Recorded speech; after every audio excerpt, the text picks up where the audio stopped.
We have no say in the fact that we were born this way. But as it relates to accepting and finding value in the way that we were made, that decision rests with us. I want to start with a simple question.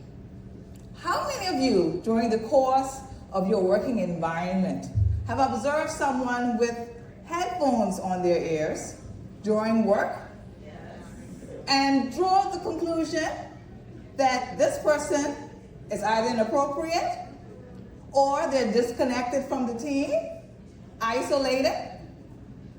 Or perhaps you sat and had a meeting with someone and they did not give you direct eye contact. And what did you conclude? This person is rude, disengaged, maybe not so much a part of the team. Or maybe you've managed someone brilliant. I mean really brilliant. And in your course of communication with them, here comes the catch-22, they want you to put into writing every single thing that you said. And if you're honest, if you're truly honest, you become frustrated and quite annoyed. But what if I told you that all of these moments in which these persons stood in front of you or sat in front of you, you were in the presence of some of the most advanced talent that the organization will ever come across. But it's just that the environment made them invisible.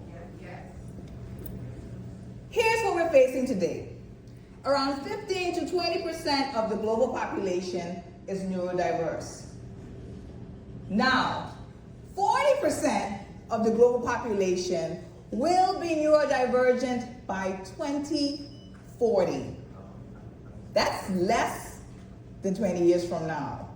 That the neurodivergent population will be close to a half. Let that settle in. And now when we look at the current workforce, 85% of autistic adults unemployed that's currently the status. Not because they're not capable, not because they're not able to contribute, but simply because the front door was not designed for their entry. So ladies and gentlemen, we have a crossroads that we're in. We're in a paradox. Why? Because the talent of those unique individuals that have the capability to take us to new heights, new levels of productivity, in a world where technology and AI is at its highest, requires us to have these minds, yet many of them remain outside of the workplace.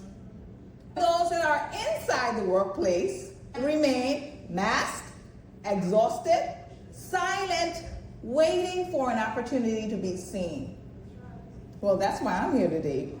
I'm here to ensure that these people are seen, that you see them. But beyond that, I want to give you some tools that will allow you to actually do something about it. Are you down for the ride? Yes. All right.